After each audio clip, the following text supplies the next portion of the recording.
He betrayed me on our wedding day at the wedding, when the couple was exchanging vows. Sebastian suddenly spoke up. Mila, the truth is, the person I really want to marry is Vivian. Last night, she cried her heart out, saying she couldn't live without me, begging me to stay with her. I was soft-hearted, so in our wedding bed, I slept with her. We grew up together. If my parents hadn't objected, I would have married her long ago.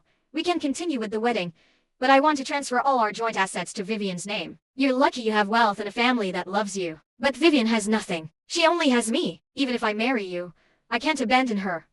I froze, unable to believe my ears. Years ago when the Foster family went bankrupt, it was my family, the Rivers, who emptied our coffers to help them rise again. How sincere our feelings had been back then, how sweet his promises had sounded, all of it was now overturned by these few sentences. At that moment, Vivian walked onto the stage and gripped my hand tightly. Nah, I shouldn't be saying this at a time like this, but love can be forced. Sebastian and I share true love. Sebastian's face turned cold as he pulled her into his arms. Don't be afraid. If she doesn't agree, we won't go through with this wedding.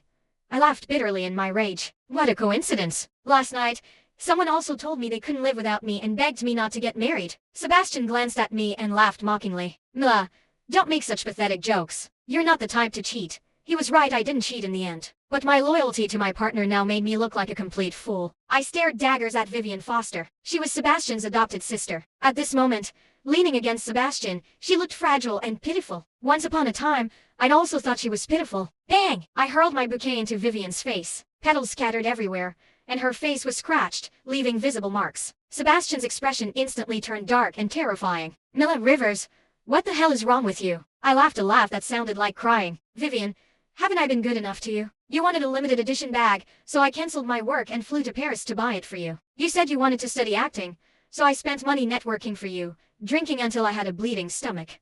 Whatever you wanted, I gave you. Sebastian said he only saw you as a sister, so I loved you like my own sister. I was even planning to hand my bouquet directly to you, just hoping you'd find happiness. I've been so good to you, why would you destroy my happiness? Vivian's eyes reddened, and she began to explain tremulously. Mila, I'm sorry. I don't have your privileged background. I'm just the Foster family's adopted daughter. I have low self-esteem.